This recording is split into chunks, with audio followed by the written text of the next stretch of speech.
The idea behind copying these pianos from the museum is the same that you open a book and you play the music from this time. You're looking at a manuscript and you try to interpret it, and you try to imagine, Mozart is smiling sitting next to you.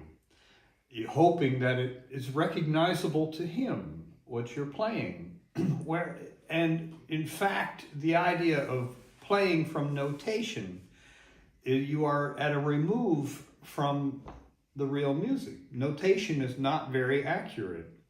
But in fact, you go to the museum and there is the actual piano, and this is completely accurate in the way of to represent the information in the design of the piano is clearly accurate. Of course, you have to judge whether there's been some restoration, and you find the original in as many ways as you can as you measure the geometry of the mechanism, the weight of the hammer, the thickness of the soundboard.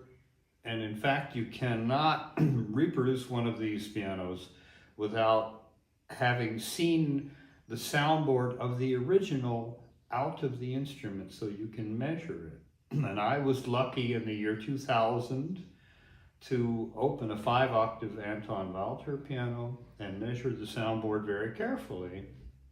And we copy in great accuracy, we copy the profile of every rib on the soundboard of a Walter.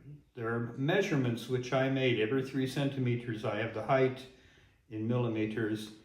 And we do the same for every rib on every Walter copy we make.